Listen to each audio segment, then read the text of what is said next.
મિનિસ્ટરની પણ પદની જવાબદારી સંભાળે છે, એટલે મોટા નેતાના વિસ્તારથી આ ચોરી પકડાઈ છે અને લાખોની સંખ્યામાં આવી ચોરી હોવાનું 100% પુરાવા સાથે કહી શકાય એમ છે।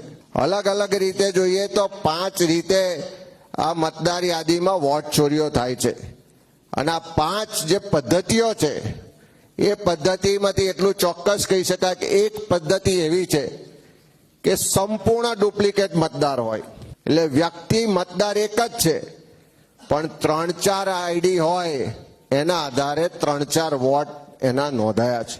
બંગાળીમાં નોંધવામાં આવ્યા છે। દેશમાં જેટલી પણ ભાષાઓ છે એ બધી જ ભાષાઓમાં મતદારોના નામ નોંધવામાં આવ્યા છે। એનો સ્પષ્ટ મતલબ છે કે ડિજિટલ વેમાં ચકાસણીમાં પકડી ના શકાય એટલા માટે એક વ્યવસ્થિત આયોજન પૂર્વક આ બીજી ભાષામાં મતદારો નોંધવામાં આવ્યા છે।